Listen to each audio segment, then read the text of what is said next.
these papers right now, or you're finished! Oh! I'm not signing a damn thing! You and your thugs, get off my land! She thought she was suing a stubborn old farmer. She was wrong. Karen Whitmore stood in the Chesterfield County courtroom, confident her HOA lawsuit would force Daniel Reeves to leave. His farmhouse sat in the center of her luxury subdivision, peeling paint, leaning barn, rusty tractor. It was destroying property values. The judge would order him to upgrade or sell. Then Daniel's attorney asked one question. "Your Honor, are you aware my client owns Riverside Community Bank?" The courtroom went silent. Karen's face went pale. She'd just remembered something she'd ignored 6 months earlier. A letter about her mortgage servicing transferring to a new lender. She'd thrown it in the recycling without reading it. Daniel Reeves wasn't just the farmer next door. He was the CEO who held the mortgages on 167 homes in the subdivision, including hers. And she was 4 months behind on payments. Karen made the mistake every entitled neighbor makes, judging someone by their truck instead of checking who holds power. She assumed wrong. This is the story of how an HOA president lost her house, career, and her reputation because she never asked one question. Who is this man I'm suing? 7 foreclosures. 1 dissolved HOA. 142 residents voting to end the organization that started the war. All because property law doesn't care how your neighbor's house looks. It cares who signs your mortgage. But let me start from the beginning. Before we dive into, I'd love to know where you're listening from today. And don't forget to hit the like and subscribe buttons for more interesting stories just like this. The Chesterfield County Circuit Courtroom has the smell of old wood and recycled air. It's October 2025, mid-morning, and the fluorescent lights hum softly overhead. The gallery is half full, mostly residents from Magnolia Heights subdivision, curious about the case. A few reporters sit in the back row, notepads open. At the defendant's table sits Daniel Reeves. He's 58 years old, wearing a flannel shirt, faded jeans, and work boots that look like they've walked through mud more times than courtrooms. His hair is gray and thinning. His hands are calloused, weathered from decades of outdoor work. He looks exactly like what Karen Whitmore thinks he is, a stubborn old farmer who refuses to move with the times. Next to Daniel sits his attorney, Grace Chen. She's in her 50s, wearing a tailored navy suit, her dark hair pulled back in a severe bun. Her briefcase is expensive leather, her shoes polished to a shine. She looks like she belongs in a Washington, D.C. boardroom, not a small-town Virginia courtroom, because she does. Grace is one of the top real estate attorneys on the East Coast, but she's here as a favor. Daniel Reeves isn't just a client. He's an old friend. Across the aisle, at the plaintiff's table, sits Karen Whitmore and her attorney, Mitchell Carver. Karen is 54, blonde. Wearing a cream-colored blazer and pearls, she looks polished, confident, like someone who's used to getting her way. She's the president of the Magnolia Heights Homeowners Association. She's been trying to get rid of Daniel Reeves for 18 months. Mitchell Carver is in his mid-40s, wearing an expensive charcoal suit and a silk tie. His hair is slicked back, his cufflinks flash when he moves. He's the kind of lawyer who charges $450 an hour and makes sure you know it. He represents the HOA, and he's confident they're going to win. The Judge Honorable Patricia Hendricks. Mid-60s, gray hair, no-nonsense expressions. It's behind the bench, reviewing documents. She's been a circuit court judge for 20 years. She's seen a lot of property disputes. This one seemed straightforward when she read the briefs. It's an old farmhouse in the middle of a luxury subdivision. A stubborn owner refusing to upgrade. A community trying to protect property values. Simple. Or so she thought. "Mr. Carver," Judge Hendricks says, looking up. "You may call your first witness." Mitchell stands, buttons his jacket. "Thank you, Your Honor." The plaintiff calls Karen Whitmore. Karen walks to the witness stand, is sworn in, sits down. She smooths her blazer, folds her hands in her lap. She looks calm, composed. She's rehearsed this. "It's Whitmore," Mitchell begins.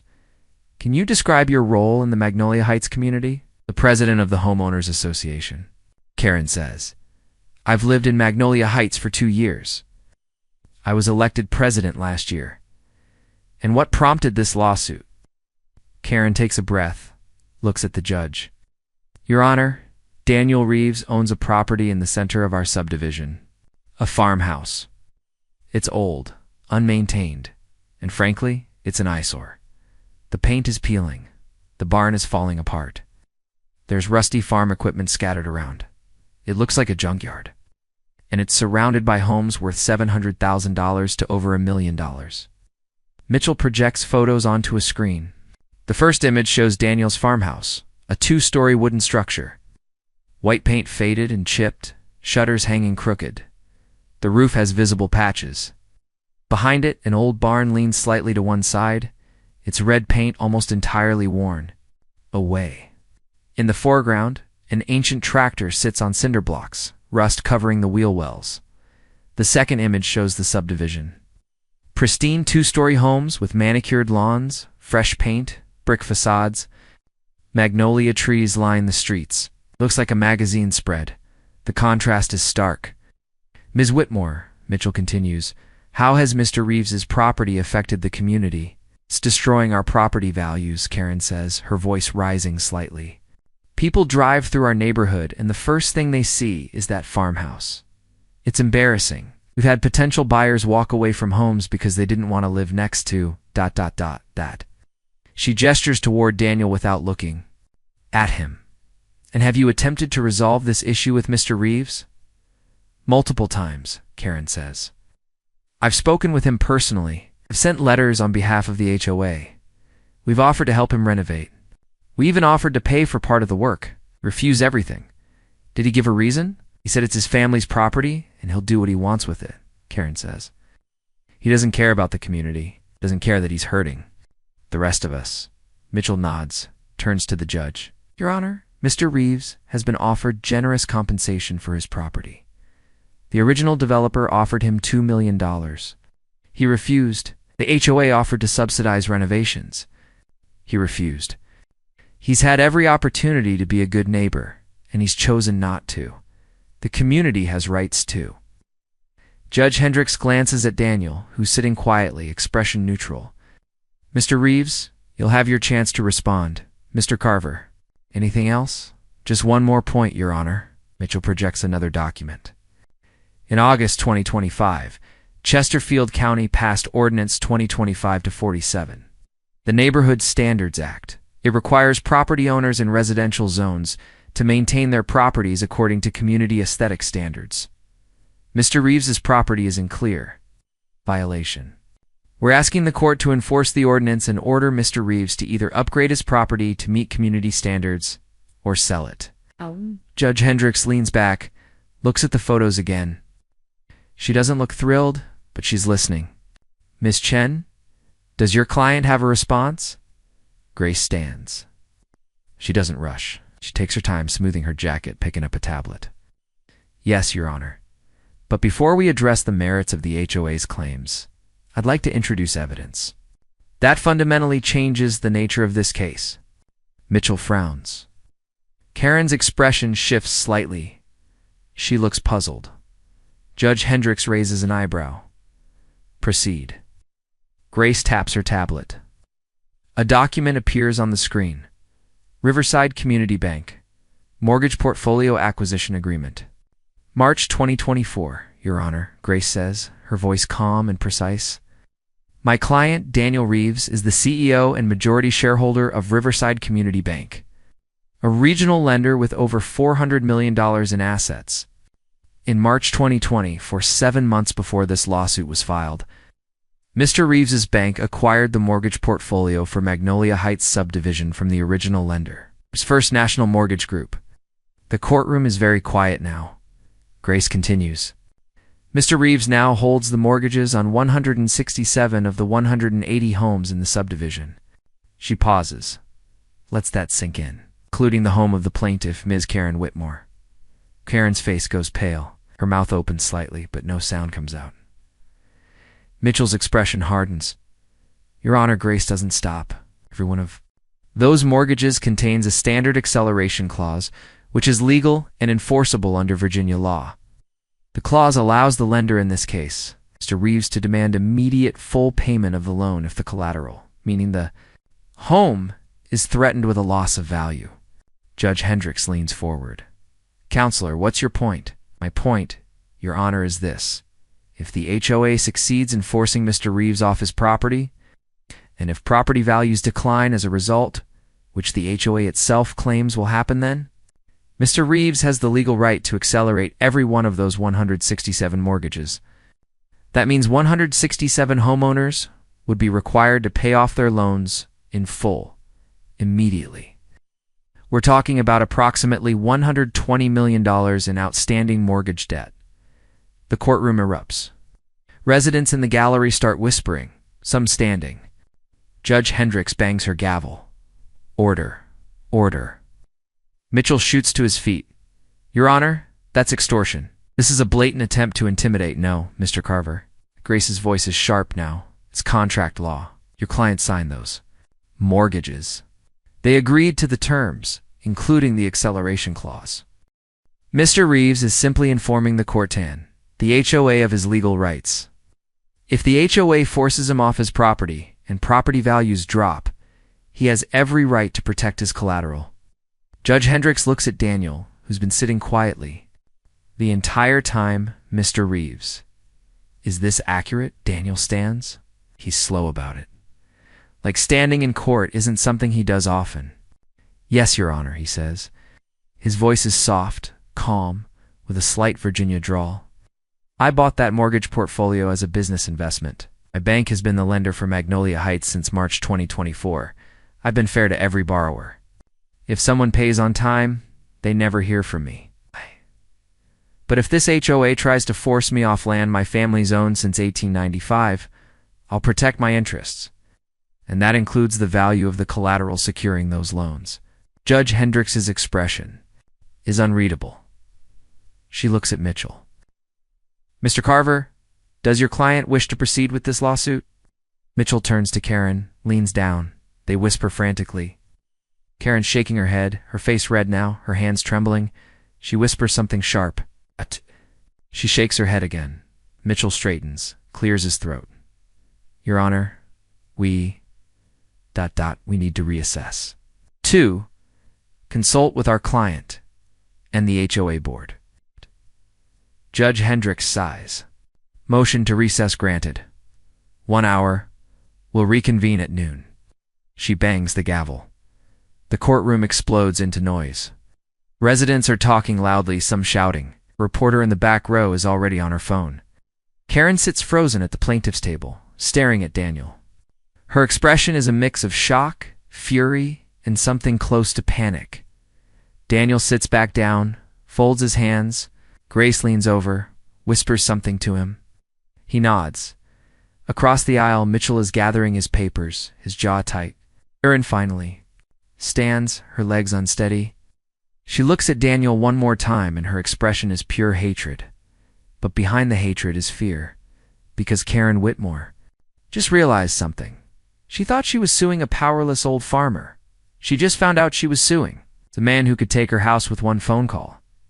I grew up in that farmhouse, not the pristine version you see in magazines, with fresh paint and flower boxes and a perfectly restored barn. The real version, the one with creaky floors and drafty windows and a kitchen that hadn't been updated since the 1950s. The one where you could hear mice in the walls at night and the roof leaked when it rained hard. But it was home. My great-grandfather, William Reeves, bought the land in 1895, 5 acres on the outskirts of what's now suburban Richmond, Virginia. Back then, it was pure countryside farmland as far as you could see. Dirt roads, neighbors a mile apart. William built the house himself. Timber. Frame. White clapboard siding. 2 stories, 4 bedrooms, a wraparound porch. He raised tobacco on the land. Made enough to feed his family? Not much more. My grandfather took over in the 1930s, switched from tobacco to soybeans. My father inherited it in 1968, the year I was born. By then, the suburbs were creeping closer, developments going up a few miles away, highways being built, but our land stayed untouched. My father ran a small-scale produce operation, cucumbers, squash, sold them at roadside stands and farmers markets. We were poor, not desperate, but poor. My clothes were hand-me-downs. We ate what we grew. My father drove a pickup truck that was older than I was. I didn't know we were poor. Not really. Thought everyone lived like that. My father taught me how to work, how to wake up at dawn and check the fields, how to fix a fence, patch a roof, keep equipment running with duct tape and stubbornness. He wasn't educated, didn't finish high school, but he was smart in the ways that mattered. He knew land, he knew weather, he knew how to survive. He died when I was 17. Heart attack. Middle of the day, middle of summer, 1985. He was 49 years old. My mother found him collapsed in the barn. By the time the ambulance arrived, he was gone. I was supposed to start college that fall, University of Virginia, full scholarship. I'd gotten perfect SAT scores, straight A's, teachers telling me I was going places. But after my father died, I almost didn't go. My mother needed help. The farm needed running. She wouldn't let me stay. Your father wanted you to go, she said. He wanted you to have more than this. Don't waste it. So I went. Studied finance, lived in the dorms, worked part-time jobs, came home on weekends to help my mother. She kept the farm going, barely. Sold. Off most of the equipment, leased some of the land to neighbors. It wasn't a farm anymore, really. Gosh. Just a house on 5 acres with a woman living alone. I graduated in 1989, got a job at a bank in Richmond. Entry level, nothing glamorous. Loan officer. I was good at it. I understood numbers, risk, how money moved. I got promoted, then promoted again. By the mid-1990s, I was managing a branch. By 2000, I was a regional vice president, and I started to see something. Big banks didn't care about small borrowers, didn't care about local businesses, family farms, people who needed $20,000 to keep their shop open or $50,000 to buy a house. Big banks wanted big loans, big returns, low risk. If you didn't fit their model, you were invisible. So in 2003, I started Riverside Community Bank. Small at first. 1 branch, 4 employees, $5 million in startup capital I'd scraped together from investors and my own savings. We focused on community lendings, small businesses, working families, first-time homebuyers, people the big banks ignored. It grew. By 2010, we had 5 branches. By 2015, 12. By 2020, assets over $400 million. We became one of the largest community banks in Virginia. I became wealthy, not billionaire wealthy, but comfortable, very comfortable. And I never left the farmhouse. People ask me why. Investors, colleagues. Friends, you're a CEO. You should live like one. Buy a mansion. Move to Richmond. Join a country club. I didn't want that. The farmhouse was my home. It was my father's home, my grandfather's, my great-grandfather's. It had history. It had weight. Money didn't change that. My mother died in 2015. She was 82. She died in her sleep in the bedroom she'd shared with my father for 30 years. I inherited the property. By then, the suburbs had crept even closer. Developments everywhere. Strip malls, traffic, but my 5 acres stayed untouched. I kept living there. Kept the house maintained, not fancy, but functional. Kept chickens, because my mother always had chickens. Kept the old barn standing, even though it leaned a little and the paint was gone. It was part of the landscape. It was part of the history then. In 2022, a developer came knocking. Crescent Homes LLC, big regional developer. Built luxury subdivisions all over Virginia. They'd bought 150 acres adjacent to my property. They wanted my 5 acres to complete their project. The sales rep, slick guy in his 30s, expensive suit, sat in my kitchen and laid out the offer. $2 million, cash. More than fair. Market value, Mr. Reeves? You could buy a beautiful home anywhere you want. I said no. He looked confused. Mr. Reeves, this is a generous offer. Your property it's old. It needs work. $2 million would let you. It's my family's home, I said. It's not for sale. He tried again. Came back a week later with a revised offer, $2.2 million. I said no. He came back again, $2.5 million, plus they'd help me find a new property. Said no. Eventually, he stopped coming.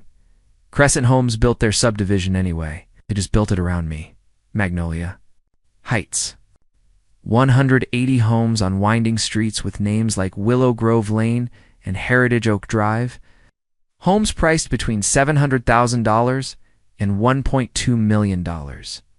Brick facades, two-car garages, professionally landscaped yards. Marketed as luxury living in historic Virginia countryside. My farmhouse sat right in the middle. Literally.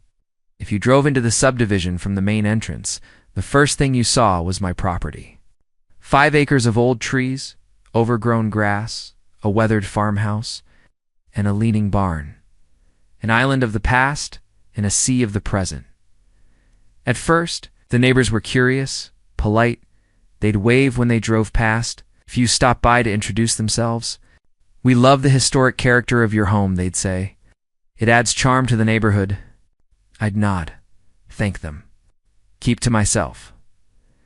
But then Karen Whitmore moved in. That was 2023. She bought a house on the northern edge of the subdivision. 900,000 Australian dollars colonial with a 3-car garage. She was a real estate agent, had been for 20 years, and she was obsessed with property values. Everything was about comps, market trends, resale potential. She didn't like my farmhouse. The first time she came to my door, she was friendly. Smiled, introduced herself, brought a basket of muffins. "Welcome to the neighborhood," she said, even though I'd been there 50 years longer than her. "Just wanted to chat about your property," she said.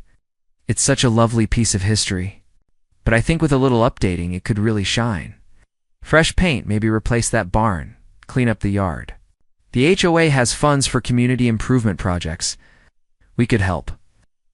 I thanked her for the muffins and told her I wasn't interested. Her smile tightened. "Mr. Reeves, I think you should consider it. Your property is very visible. It's the first thing people see when they enter the neighborhood. Right now it looks run down.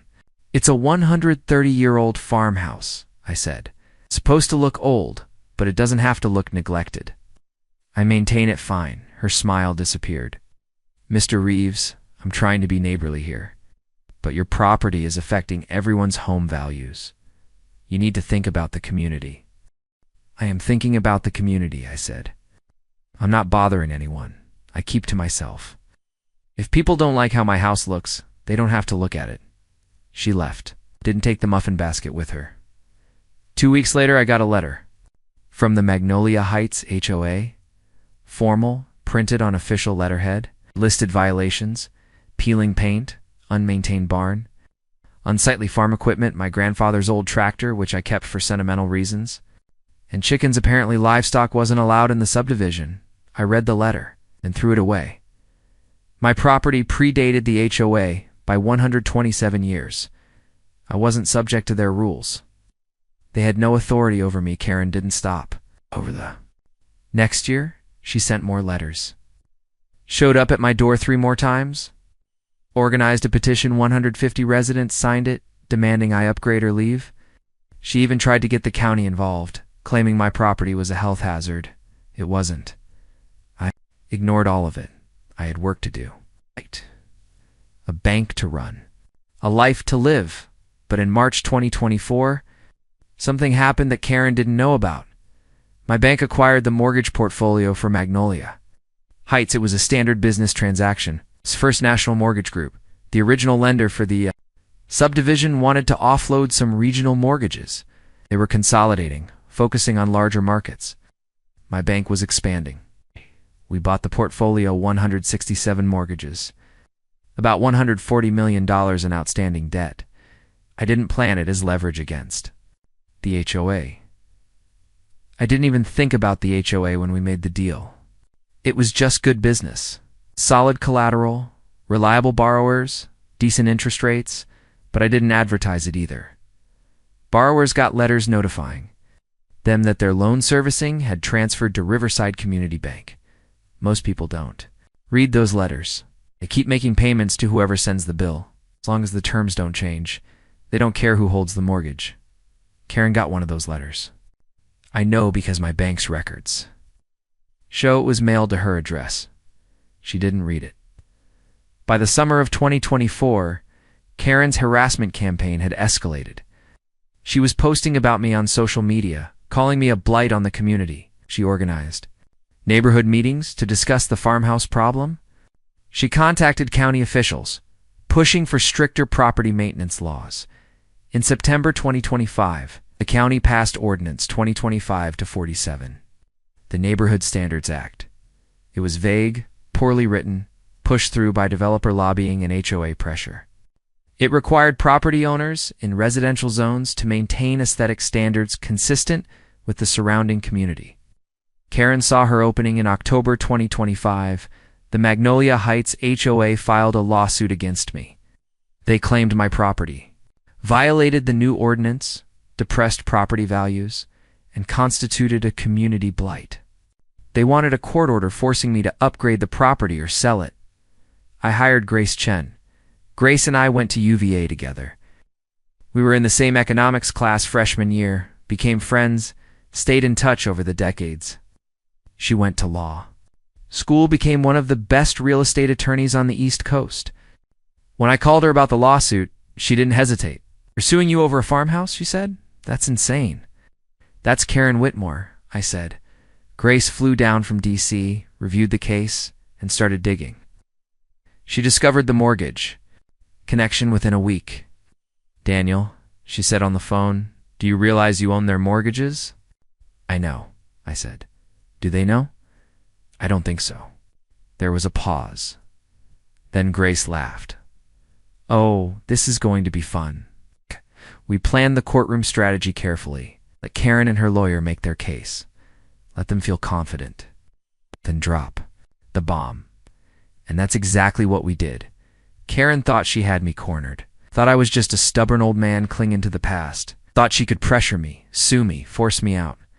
She had no idea I'd been holding all the cards from the beginning. The conference room down the hall from the courtroom is small and windowless. Karen and Mitchell huddle around a scratched wooden table, the door half closed behind them. Karen's hands are shaking. Her face is flushed red, a combination of anger and panic. "He owns my mortgage?" Her voice is too loud. "How is that even possible?" Mitchell loosens his tie, sits down heavily. "Banks buy and sell mortgage portfolios all the time, Karen. It's standard practice. The terms of your loan don't change, just who you're paying. If borrowers get notified, but most people don't pay attention." Karen's mind races back. March 2024, she'd gotten a letter. Something about loan servicing transfer. She'd glanced at it. Saw her payment amount was the same, and threw it in the recycling. She got a dozen financial notices every month. "Who reads all of them? This is insane," she says. "He can't actually call the loans due, can he?" "That would be retaliation. That's illegal." Mitchell starts to answer, but a voice from the hallway interrupts. "Actually, he can." They both turn. Grace Chen is standing just outside the door, which neither of them had fully closed. She's holding her tablet, expression neutral. "Acceleration clauses are standard in every mortgage contract," Grace says. If the lender can demonstrate that the collateral, the home, is at risk of losing value, they have legal grounds to accelerate the loan. That means demanding full payment immediately. It's rarely exercised, but it's legal." Mitchell's jaw tightens. "You're eavesdropping?" "You left the door open." Grace doesn't move. "And for the record, Mr. Reeves doesn't need the acceleration clause. Anyone who's behind on payments is already in default. He can foreclose under standard terms." Karen's face goes white. The room tilts slightly. Mitchell looks at her. "Karen, you're current on your mortgage, right?" Karen opens her mouth, closes it, opens it again. I'm 3 months behind." "What?" "The real estate market's been slow," Karen says quickly. "Commissions are down. Had some expenses. I was going to catch up this month. I have a closing. Next week I was going to make a lump payment 3 months." Mitchell stands up, pacing. "Karen, that's 90 days overdue. It's foreclosure territory. I know, but I was handling it. He doesn't even need to threaten acceleration. Mitchell says, he can foreclose on you right now for non-payment. You're in default. Karen feels like she can't breathe. Grace is still standing in the hallway, watching. Karen wants to scream at her, but she can't find the words. Grace turns and walks away, heels clicking on the tile floor. Karen's panic spreads. Fast, she pulls out her phone with trembling hands, starts texting the HOA board members. Emergency meeting now. Courthouse hallway, within 5 minutes. 6 of them are gathered near the vending machines. Tom Hendricks, the treasurer, a beard, wearing a windbreaker. Lisa Vaughn, the secretary, early 40s, blonde. Yoga instructor, Brad Morrison. The vice president, late 30s, works in tech, always wearing a Patagonia vest. And 3 others, Maria Santos, Greg Palmer, Keith Robbins. Karen explains the situation quickly. Words tumbling out. Daniel owns the bank. The bank owns their mortgages. He can call the loans due. Tom pulls out his phone immediately, opens his banking app. His face goes pale. Jesus Christ, Karen. Riverside Community Bank. That's Daniel's. Bank. Lisa checks her phone. I have my mortgage with them too. Me too. Maria, Greg, Keith, same. The realization spreads like a shockwave through the group. Almost everyone in the subdivision has their mortgage with Riverside, Tom says. Slowly, we all got our loans through First National originally, but First National sold the portfolio. To Daniel, Brad says, they all turned to look at Karen. Why the hell did you sue him without checking this? Tom's voice is rising now. You're the HOA president. You're supposed to do your homework before you file a lawsuit. Psst. How was I supposed to know he owned a bank? Karen snaps back. He lives in a shack. He dresses like a farmer. He drives a truck older than my daughter. That's exactly why you should have checked, Tom says. You made assumptions. Now you've put all of us at risk. Lisa looks like she's about to cry. If he calls my loan due, I'll lose my house. I don't have $640,000 in cash sitting around. None of us do, Brad says. That's the whole point of a mortgage. Karen tries to defend herself. He's bluffing. He won't actually do it. It would be a PR nightmare. He'd destroy his own bank's reputation. Tom starts texting on his phone. Within seconds, he's forwarding the news to other residents. Word spreads through the subdivision like wildfire. Within 30 minutes, the courthouse lobby is filling with Magnolia Heights homeowners. Some came because they were already at the trial. Others drove over after getting frantic texts. Amanda Pierce, 38-year-old elementary school teacher, pushes through the crowd toward Karen. You sued the man who holds my mortgage? You insane? Jay Kowalski, a engineer, is right behind her. If he calls my loan due, I'll lose everything. I don't have $680,000 in cash. Do you understand what you've done? He's not going to do it, Karen says, but her voice is shaking. He's trying to scare us. A Grace. Chen walks past at that exact moment, heading toward the courtroom. She doesn't stop, but she says over her shoulder, loud enough for everyone to hear. Mr. Reeves doesn't bluff. The crowd goes silent. Court reconvenes at noon. Judge Hendricks returns to the bench, takes her seat. The gallery's packed now, standing. Room only.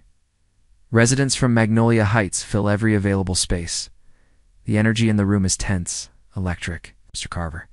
The judge says, have you consulted with your client? Mitchell stands.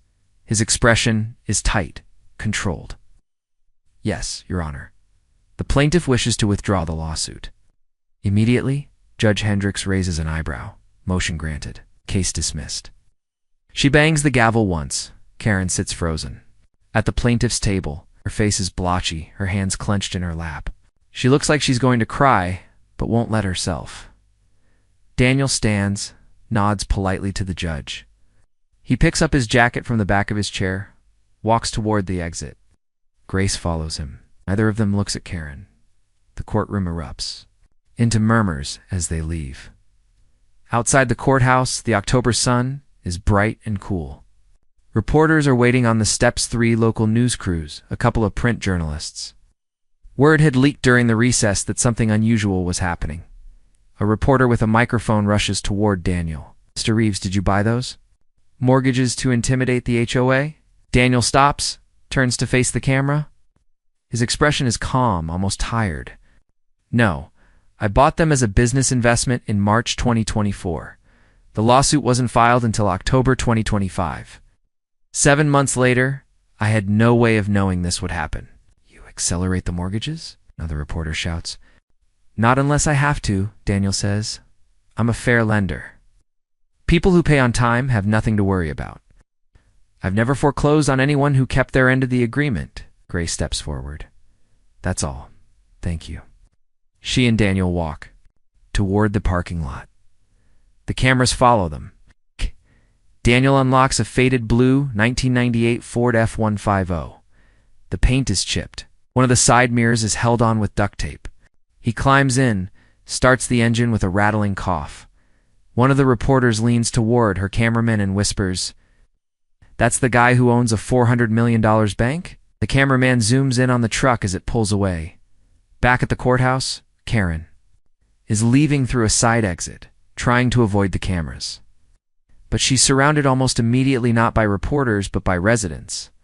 Tom Hendrick steps directly into her path. You're done, Karen. We're calling a vote to remove you as HOA president. You can't watch us. Lisa Vaughn interrupts. Her voice is cold. Emergency meeting. Tomorrow night at the community center. Bring your resignation. Brad Morrison crosses his arms. You put every single one of us at risk because you couldn't let go of a grudge. I've got 2 kids and a mortgage. If Daniel Reeves decides to call my loan, I'm homeless because of you. Karen tries to push past them, but Maria Santos blocks her way. You told us this lawsuit was a sure thing. Said we had the law on our side. We did, you lied, Greg Palmer says. You were incompetent. Either way, you're finished. Karen finally shoves through the crowd, almost running toward her car. Her hands are shaking so badly she drops her keys twice before she gets the door open. She climbs in, slams the door, and sits there for a moment, breathing hard, through the windshield. She can see the other residents talking in clusters. Some are looking at her car, some are still yelling. She starts the engine and drives away. That evening, Daniel returns to his farmhouse. The sun is setting, casting long shadows across the property. He parks the truck in the gravel driveway, walks to the chicken coop behind the barn.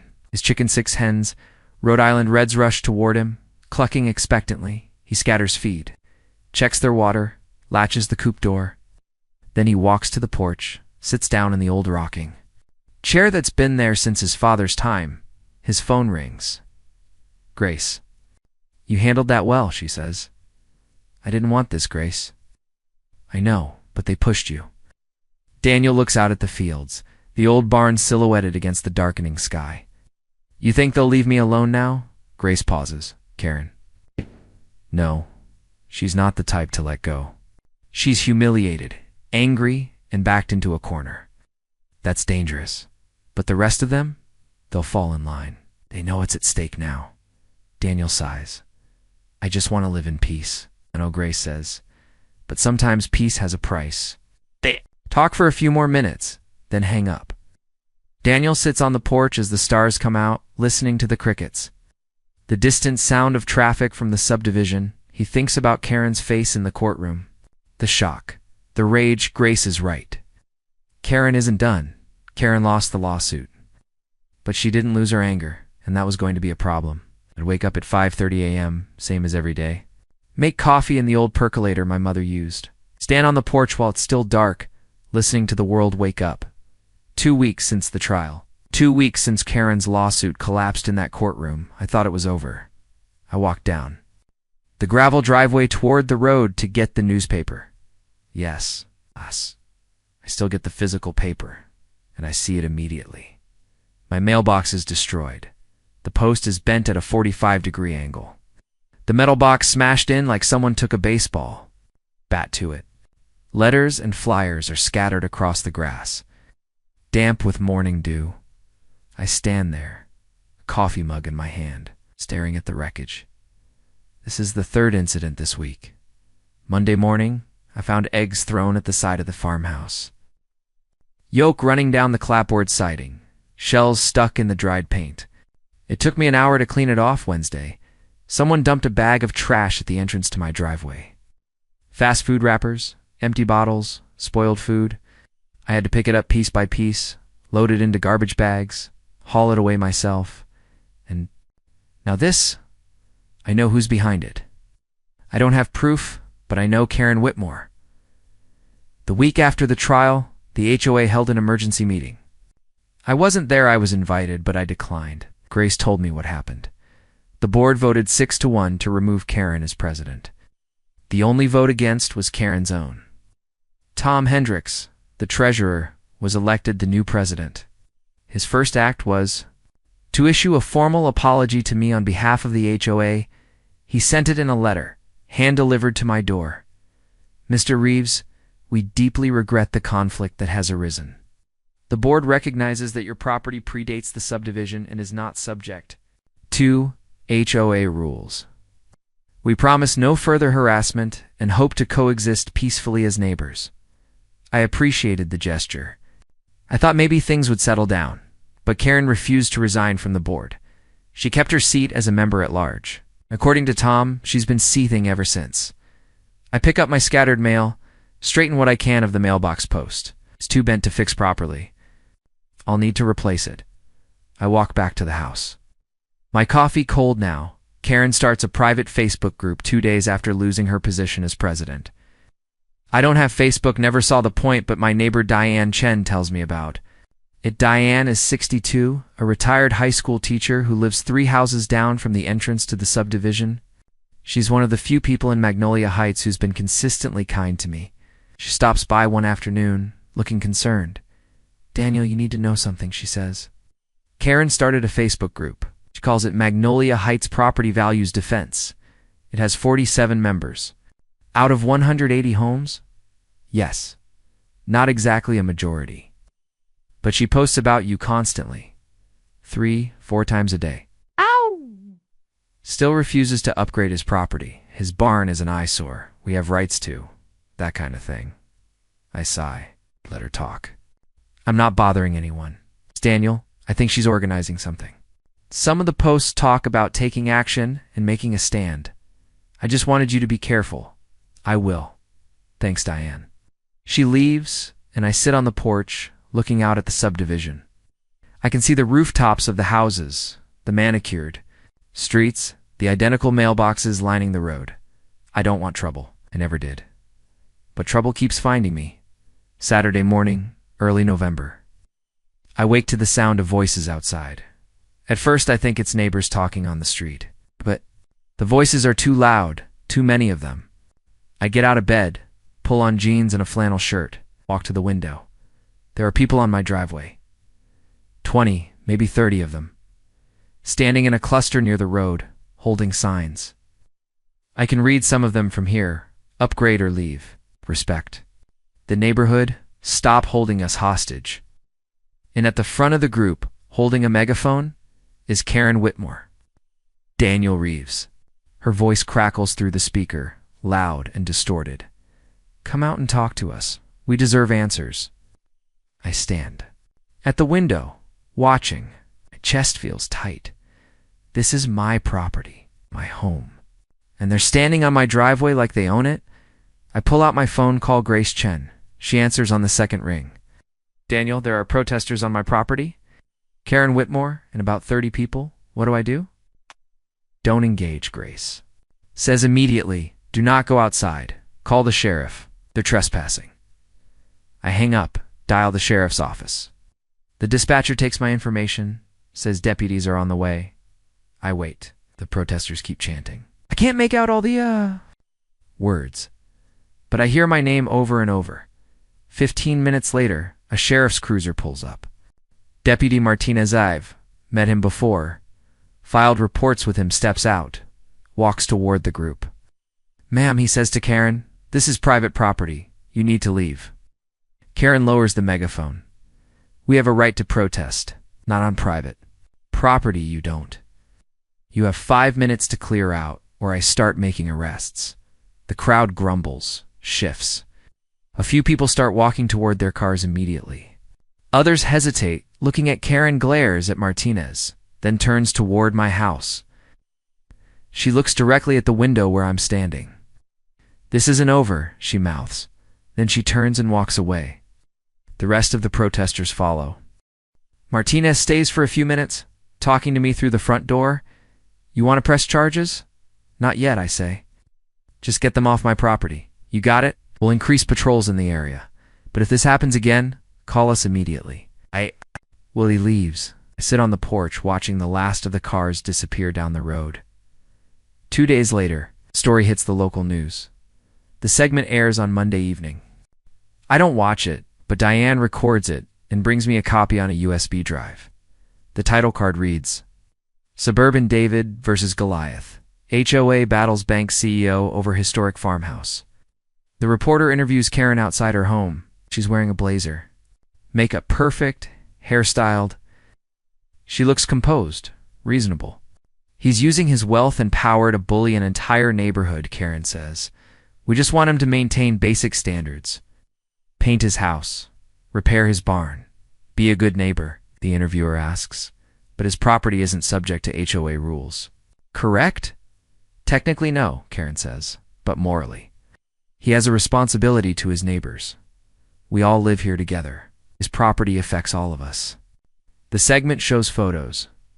My weathered farmhouse next to the pristine subdivision homes. The contrast is stark. They make me look like the villain, the stubborn hermit disrupting a peaceful community. The story goes semi-viral locally, regional. News outlets pick it up. Start getting emails at the bank, messages from people I don't know. Some supportive, most not grace calls, "Don't comment, don't engage, let it blow over." I agree. I stay silent. But the letters keep coming. Anonymous notes slipped into my mailbox or left on my porch. Most are printed, no handwriting to trace. "Sell and leave.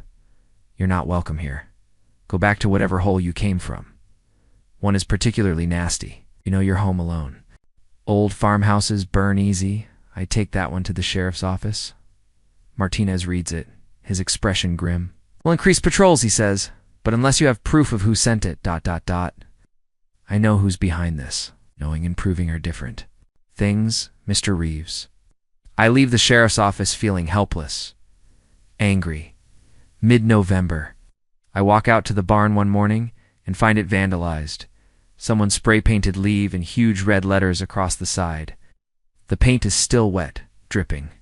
Down the weathered wood, inside the barn, the tires on my grandfather's old tractor, the one Karen called unsightly farm equipment in court, have been slashed.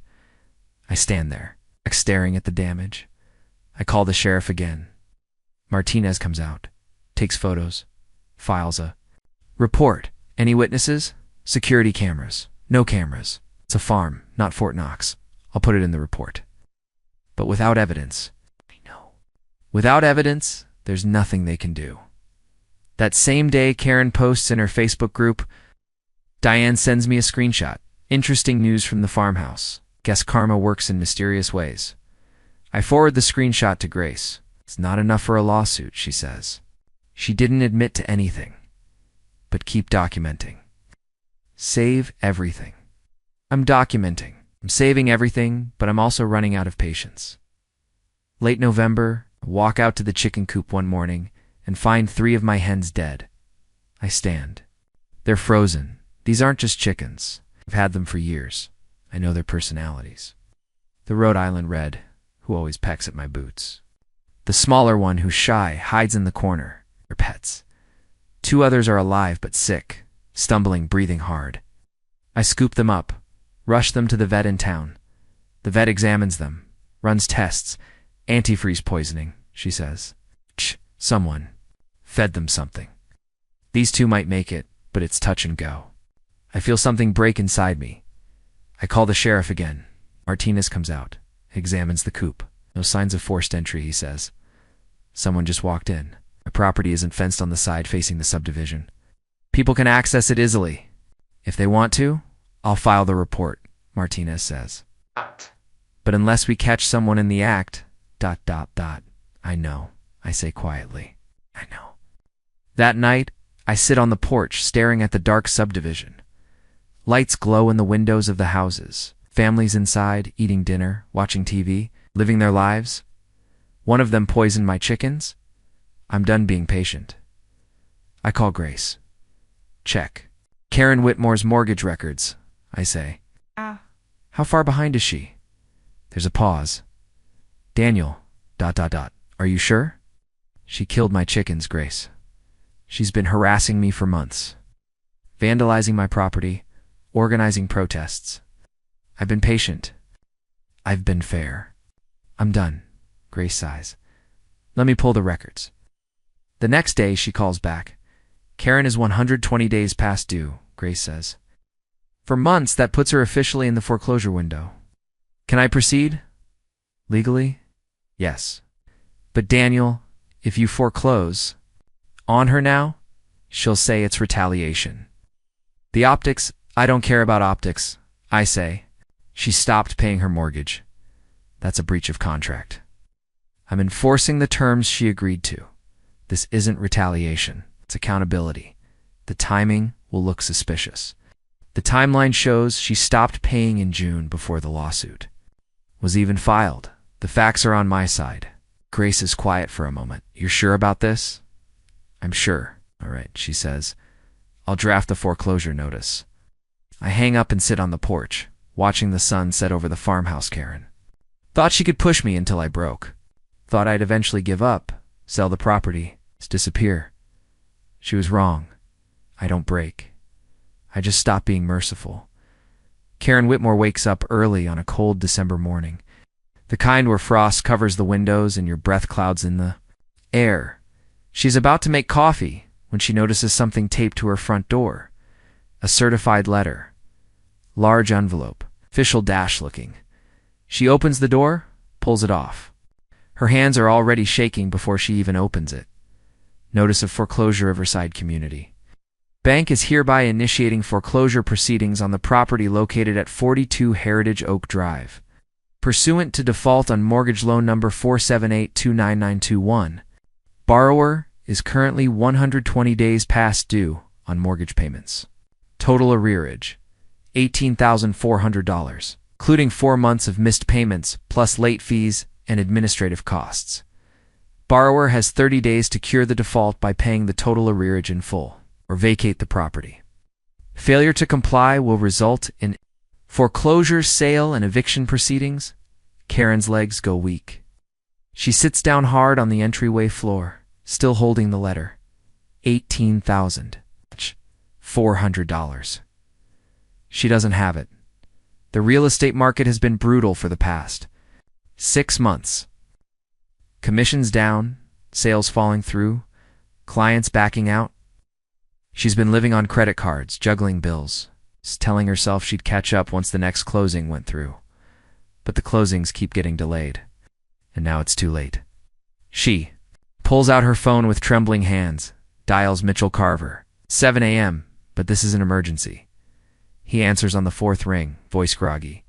Karen, he's foreclosing on me. Her voice cracks. Daniel Reeves. He's foreclosing. There's a pause. She hears Mitchell moving, probably sitting up in bed. Did you stop paying your mortgage? I had a rough few months. I was going to catch up. How far behind are you? For months. Mitchell's sigh is long. And heavy, Karen? Then he has every legal right to foreclose. This isn't retaliation. You've breached the contract. But the timing, it's right after the lawsuit. After everything doesn't matter, Mitchell says. You stopped paying in June. The lawsuit wasn't filed until October. The timeline proves you were already in default before any of this started. He's within his rights. Can't I fight it? On what grounds? Mitchell's voice is sharp now. You owe the money. You didn't pay. There's no defense here, Karen. This is basic contract law. Karen feels tears burning in her eyes. What do I do? The $18,400 in full within 30 days or lose the house. I don't have that kind of money. Then you're going to lose your house. Mitchell pauses. I'm sorry, Karen, but you did this to yourself. He hangs up.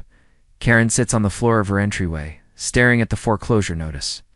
Crying. Within an hour, Karen posts in her Facebook group, the one with 47 members. Daniel Reeves is foreclosing on my home. This is retaliation for standing up to him. He's using his power as a banker to destroy anyone who opposes him. This is what happens when you challenge the rich and powerful. Please share this. People need to know what kind of man he is. The responses start coming in immediately. This is criminal. We need to protest again. Don't let him get away with this. But then other comments start appearing. Wait, did you stop paying your mortgage? Why should he let you slide when everyone else has to pay? You filed a lawsuit against him, and now you're surprised there are consequences. You got yourself into this, Karen. The support she expected isn't there. The group that once rallied behind her is fracturing. Some people are defending her, but more are questioning her. The narrative is shifting. Karen watches the comments stack up, feeling the ground crumble beneath her. That same week, 6 other homeowners in Magnolia Heights receive identical foreclosure notices.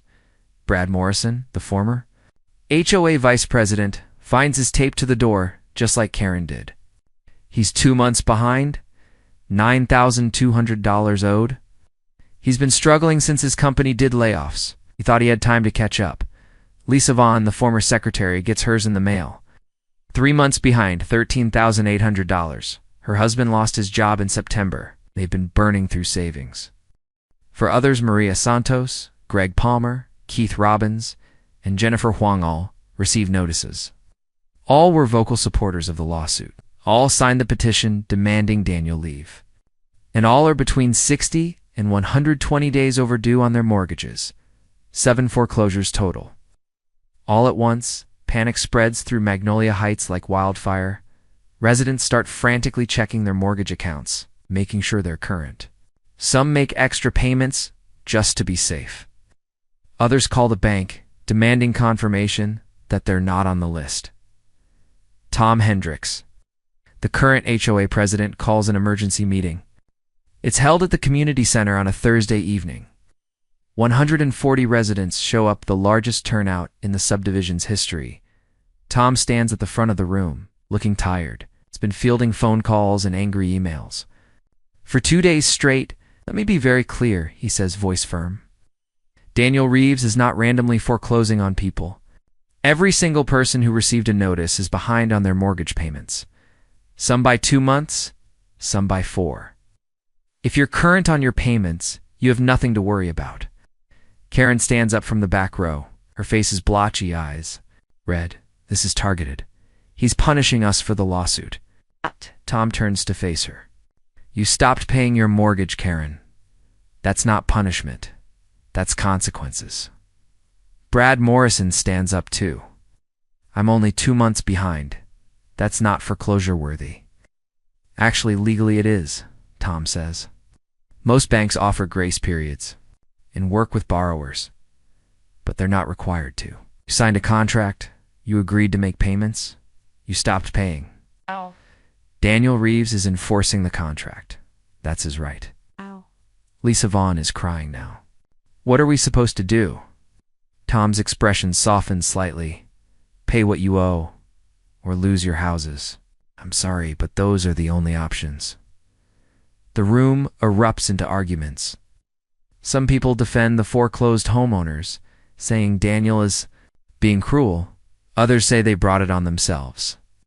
The meeting devolves into chaos until Tom finally adjourns it early. Karen tries everything. She calls her sister in North Carolina, asks to borrow the money. Her sister refuses.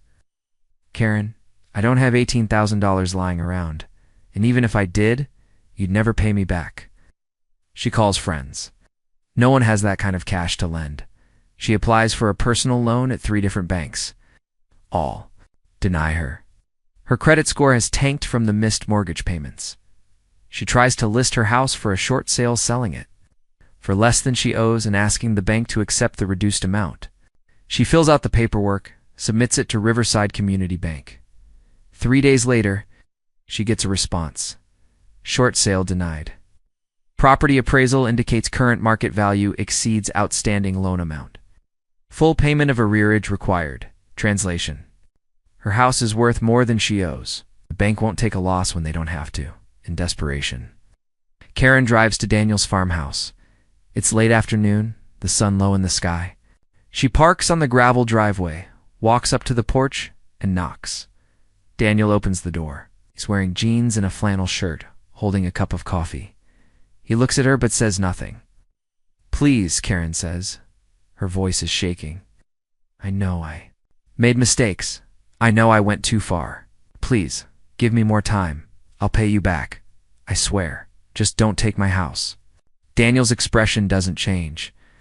"You had time, Karen. You had months. You spent that time vandalizing my property, organizing protests, poisoning my chickens, and making my life hell.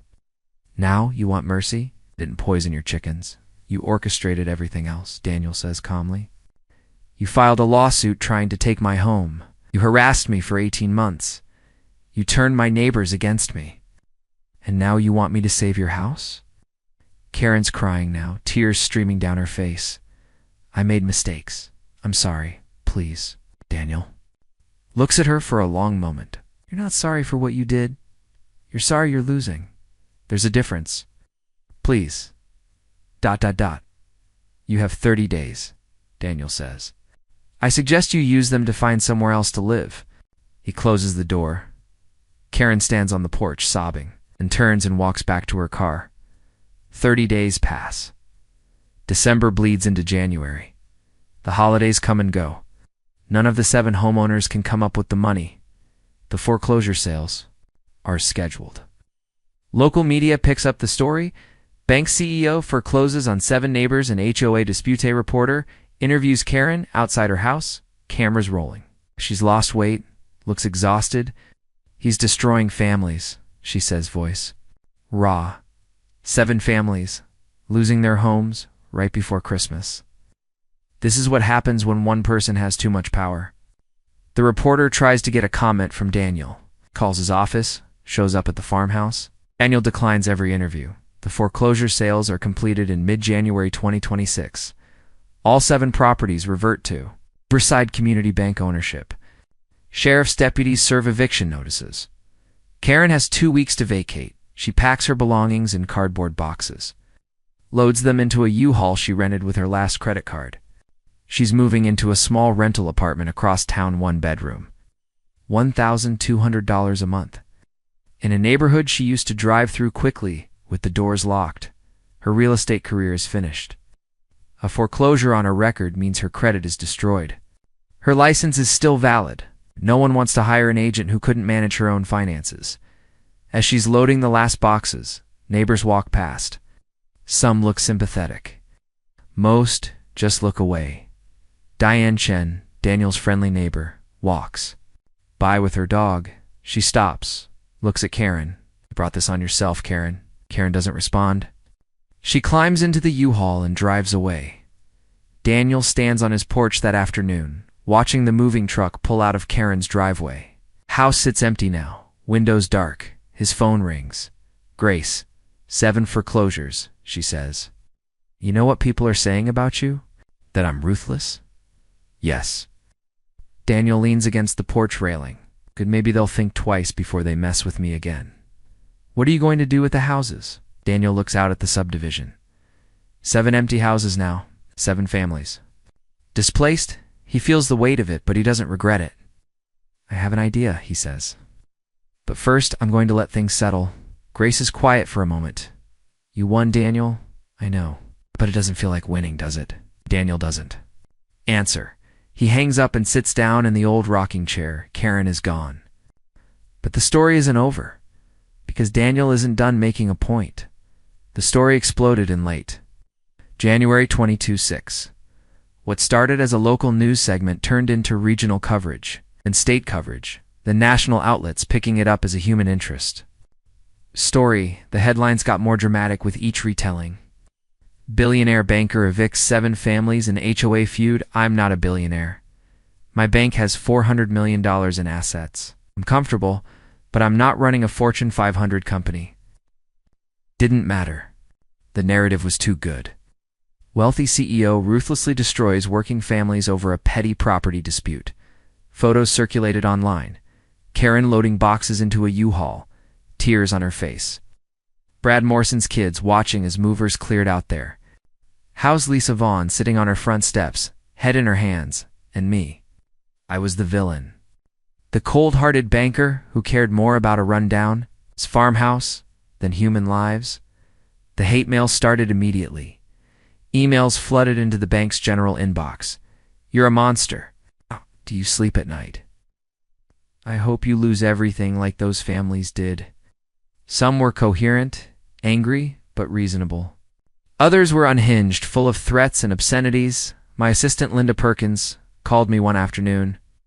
Daniel, we're getting dozens of calls a day. People demanding we fire you. They don't understand you own the bank. Ignore it, I said. It'll blow over. There are protesters outside the building. I paused. What? About 15 or 20 people? They've been here since this morning, signs chanting. Banks are predators, homes are human rights, that kind of thing. I rubbed my eyes. Call security, make sure everyone stays safe. Don't engage with them. The staff is worried, Daniel. Worried about the bank's reputation. Worried about their jobs. Their jobs are fine. The bank is fine. This will pass. But I wasn't sure I believed it. Karen went on television 3 days after the evictions. Local news interview. Morning show. Didn't watch it live, but Grace sent me a recording. Karen sits in a chair across from the interviewer, looking smaller than I remember. Her hair is pulled back, no makeup, wearing a plain sweater. She looks like someone who's been through hell. I fell behind on my mortgage because the real estate market was slow, Karen says, voice trembling. I was going to catch up. I had commissions coming in, but Daniel Reeves didn't give me a chance. He used his power to destroy me because I stood up to him. The interviewer nods sympathetically. And you believe this was retaliation?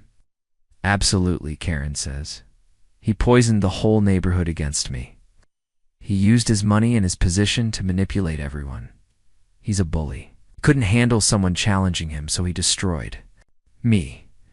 Mr. Reeves claims you harassed him for months. Karen shakes her head. I was advocating for property standards.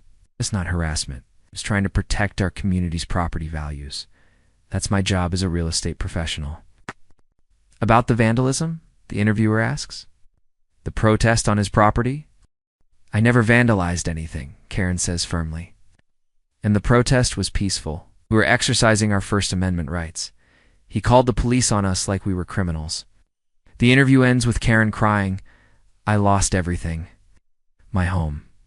My reputation, my career, and for what? Because I asked a rich man to paint his house? I turned off the recording, feeling sick. Grace's advice was simple. Don't comment, don't engage, let it blow over. I tried. I stayed silent. But it was eating at me. Clients started canceling. 3 small businesses moved their accounts to other banks. Our Yelp page got flooded with 1-star reviews. Evil, predatory lender. Avoid at all costs. They'll take your home over nothing. My board of directors called an emergency meeting. Roger Lynn, retired banker in his 60s, led the charge. Daniel, this is affecting the business. Deposits are down. Loan applications are down. Our reputation is taking a hit. You need to respond. What do you want me to say? I asked. That I foreclosed on people who stopped paying their mortgages. It's what banks do. That's how the system works. The optics are terrible, Roger said. Patricia Gomes, an attorney and another board member, leaned forward. Roger's right. Now all anyone sees is 7 families evicted by a banker in a grudge match. You look vindictive. They stopped paying before the lawsuit was even filed, I said. The timeline proves it. Then make that public, Patricia said. Show the receipts. Show the evidence. Right now, Karen Whitmore controls the narrative, and she's painting you as a villain. I sat back in my chair, thinking, I hated the idea of going public. I'm a private person. I don't do interviews. I don't seek attention. But Patricia was right. Karen was controlling the story, and I was losing. Right, I said finally. I'll do one interview, but it has to be someone fair, someone who will actually investigate. Grace suggested Marcus Webb, a local investigative reporter. At 40s, worked for the Richmond Times-Dispatch, had a reputation for being thorough and fair. I agreed. The interview took place at my farmhouse on a cold February afternoon. Marcus arrived with a cameraman and a notepad, professional but not hostile. We sat on my porch, same place I sit every morning with my coffee. Mr. Reeves, Marcus began. Critics say you foreclosed on 7 families as retaliation for an HOA lawsuit. What's your response? It's false, I said. All 7 homeowners were behind on their mortgage payments before the lawsuit was ever filed. Karen Whitmore, for example, stopped paying in June 2025. The lawsuit wasn't filed until October. I didn't. Even though she was behind on payments until after the case was dismissed and my bank sent routine notices. Why foreclose now? Why not work out payment plans? We tried, I said.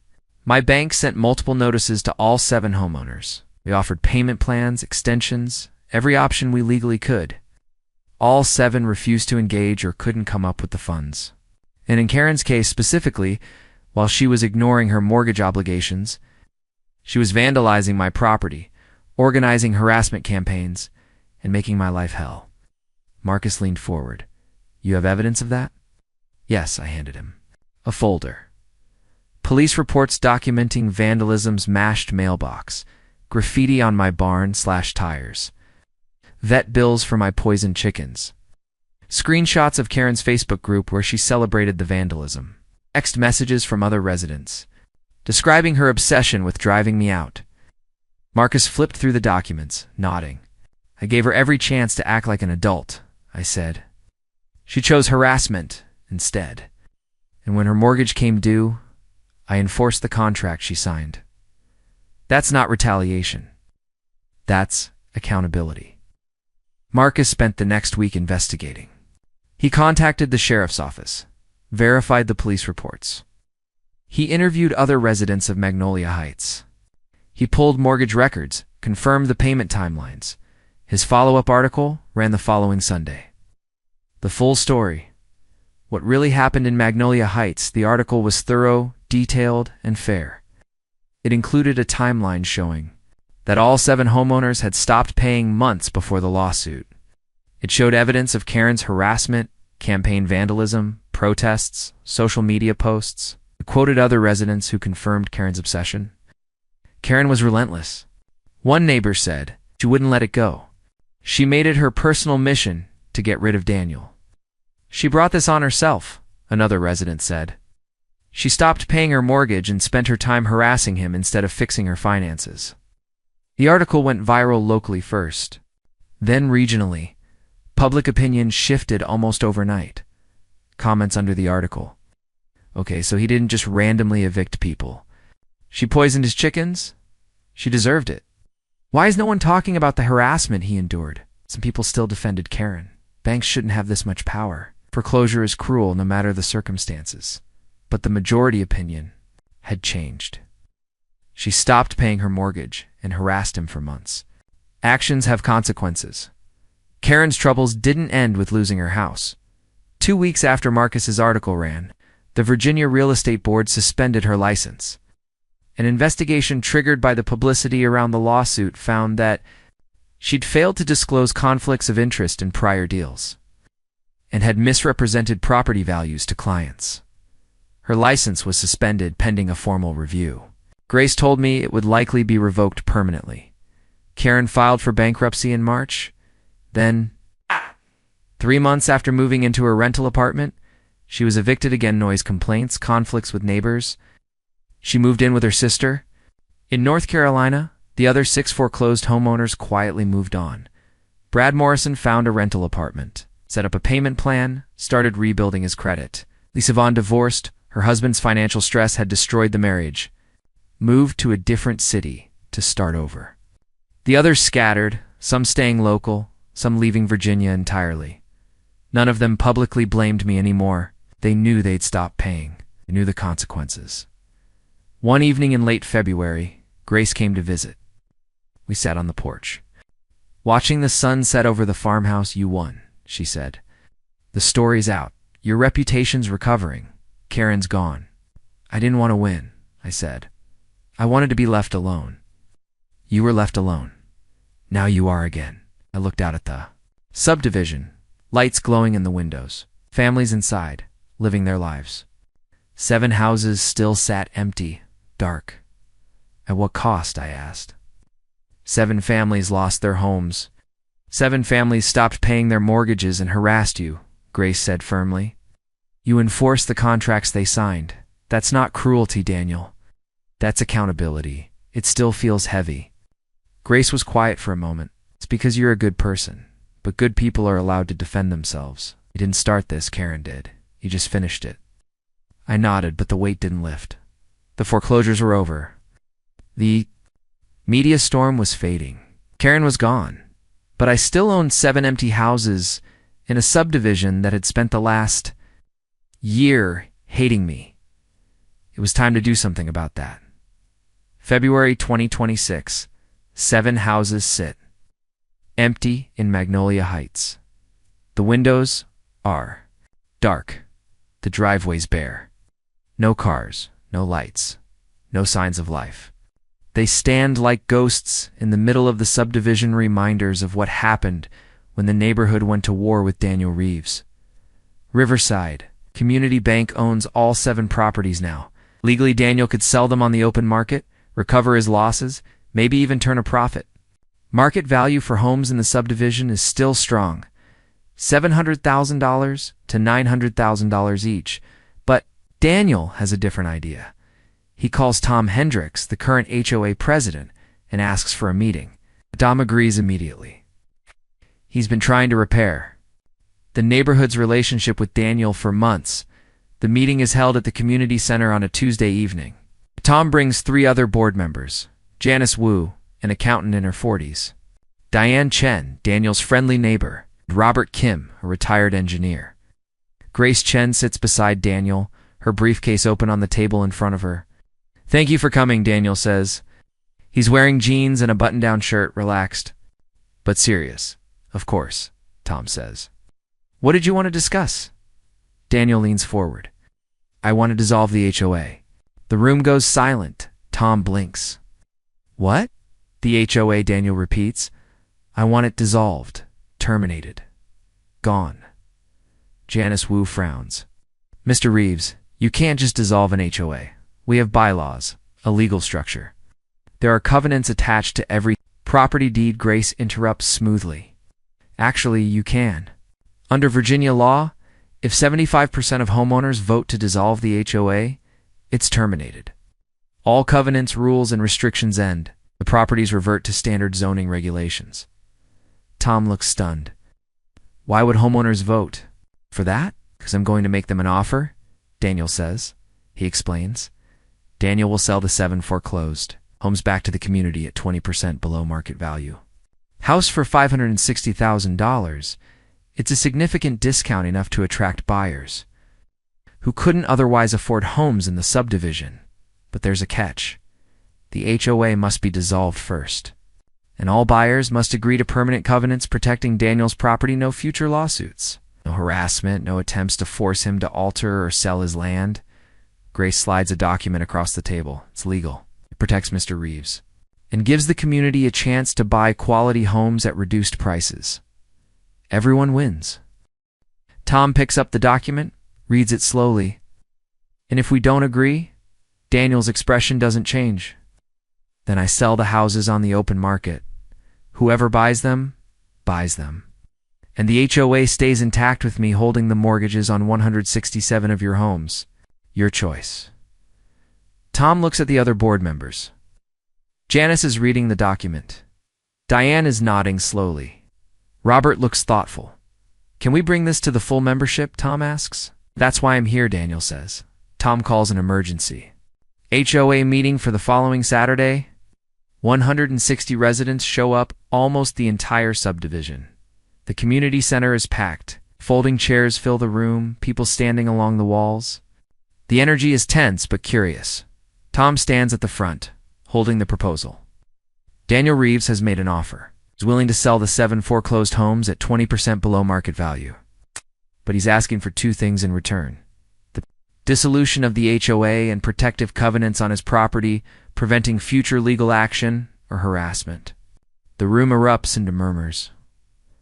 Why should we dissolve the HOA? Someone shouts from the back. Because it's caused nothing but problems, Tom says bluntly. It gave Karen Whitmore a platform to harass a man who'd done nothing wrong. It led to a lawsuit we lost, foreclosures, bad publicity, and a year of chaos. What has the HOA actually done for us? Janice Wu stands. I'll be honest. I've been on the board for 2 years. Most of what we do is argue about paint colors and mailbox styles. The HOA hasn't improved property values. It's just created conflict. Diane Chen stands next.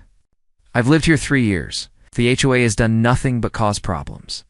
It gave people like Karen power to bully others. I vote to dissolve it.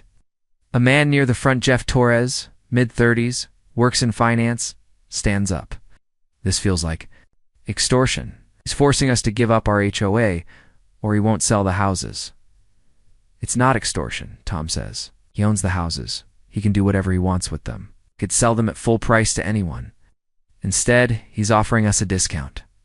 That's a gift, not a threat. Another resident, Amanda Pierce, the teacher who'd confronted Karen at the courthouse, stands. I'm tired of the drama. If dissolving the HOA means we can move on, I'm in favor. The debate continues for 30 minutes. Some residents argue that HOAs protect property values, maintain standards, provide structure. Others argue that this HOA has only caused harm. Finally, Tom calls for a vote. All in favor of dissolving the Magnolia Heights Homeowners Association and accepting Mr. Reeves's offer, raise your hand. Hands go up across the room. Tom counts. Janice counts. Diane counts. 142 votes in favor. 38 opposed. 79%. The motion passes. The HOA is officially dissolved. Daniel lists the 7 homes 2 days later, priced 20% below market. The listings go live on a Tuesday morning. By Friday, all 7 have. Offers a young couple in their late 20s, first-time home buyers who'd been priced out of the market by Karen's former house. They're ecstatic. We never thought we'd be able to afford something like this, the wife says, crying as she signs the paperwork. A family relocating from California for a job buys Brad Morrison's old house. The discount made all the difference, the father says. We were worried about the move, but this makes it possible. An investor buys 2 of the homes, plans to rent them out to young professionals. The remaining 3 are purchased by local families, all grateful for the opportunity. Every buyer signs the covenant protecting Daniel's property. No one objects. Daniel closes the sales within 3 weeks. He nets a small profit, enough to cover the bank's administrative costs, but far less than he could have made selling at full market value. He's fine with that. Peace is worth more than money. March 2026. Magnolia Heights is quieter now. There are no more HOA meetings, no more violation notices, no more arguments about paint colors or lawn height or holiday decorations. Residents maintain their properties voluntarily, and most do fine. The neighborhood looks the same as it did before. It's attractive, it's organized, but the tension is gone. Daniel continues living in his farmhouse. In early April, he hires a crew to paint the exterior. Not because anyone forced him, not because of a lawsuit or a protest, but because he wants to. The fresh white paint brightens the house, makes it look cared for without erasing its history. He repairs the barn, too, places some rotted boards, reinforces the frame. It still leans a little. He likes it that way, but it's stable now. He gets new chickens. 6 Rhode Island Reds, just like before. He names them after his favorite historical figures. Eleanor, Harriet, Rosa, Amelia, Marie, Ada. They follow him around the yard, clucking expectantly whenever he appears. When he walks to his mailbox now, neighbors wave. Some stop to chat. The hostility is gone, Karen Whitmore is still in North Carolina. She's living with her sister in a small town outside Charlotte, working retail at a furniture store. Her bankruptcy was discharged in May. Her credit score is slowly climbing back from the wreckage. She posts on Facebook occasionally vague complaints about injustice, about the system being rigged, about how the powerful always win. But no one from Magnolia Heights engages. No one comments. No one shares. She's become a cautionary tale. The woman who picked a fight with the wrong neighbor and lost everything. Spring 2026. Daniel sits on his porch one Saturday morning, drinking coffee, watching the sun rise over the farmhouse. Grace Chen pulls into the driveway, gets out of her car. She's wearing jeans and a sweater casual, off-duty. She climbs the porch steps, sits in the chair beside him. "How's retirement?" she asks. Daniel smiles. "I'm not retired. Still run the bank. You know what I mean? How's life?" "Quiet," Daniel says. "The way it should be." Grace looks out at the fields, the barn, the chickens pecking in the grass. "Any regrets?" Daniel thinks for a moment about the foreclosures. Sometimes 7 families lost their homes. It's heavy no matter the circumstances. They made their choices, Grace says. "You made yours." "I know, but it still sits with me." Grace nods. "That's because you're a good person. But you protected your home, your family's legacy. That matters." "It does." Grace grins. "And you dissolved an HOA. That's a public service." Daniel laughs. "Someone should put that on my tombstone." They sit in comfortable silence, watching the morning unfold. Summer 2026. Daniel is kneeling in his garden, pulling weeds when he hears footsteps approaching. He looks up. A man in his early 30s is walking across the lawn. Marcus Chen, one of the new residents who bought a foreclosed home. "Hey, Daniel," Marcus says, smiling. "I'm grilling tonight. Burgers, hot dogs, the whole deal. Want to come over? Meet the family?" Daniel stands, brushing dirt off his jeans. He's surprised. It's the first time a neighbor has invited him to anything. "In years, sure," Daniel says. "I'd like that." Marcus grins. "Great. Around 6. And hey, thanks again for the deal on the house. Couldn't have afforded this place otherwise. You made it possible for us. You're welcome." Marcus walks back toward his house, and Daniel watches him go. He sits down on the porch steps, smiling. To himself, Grace was right. Dissolving the HOA really was a public service. Daniel Reeves never wanted a war. He just wanted to live in the house his great-grandfather built, on the land his family had worked for 130 years. He wanted to wake up in the morning and feed his chickens, sit on his porch and watch the sunrise, tend his garden in peace. But when Karen Whitmore and the HOA tried to take that from him, when they sued him, harassed him, vandalized his property, poisoned his animals, they learned a hard lesson. Don't mistake humility for weakness, and don't pick fights with people who hold all the cards. Daniel didn't start the fight, but he finished it. And when it was over, he didn't gloat.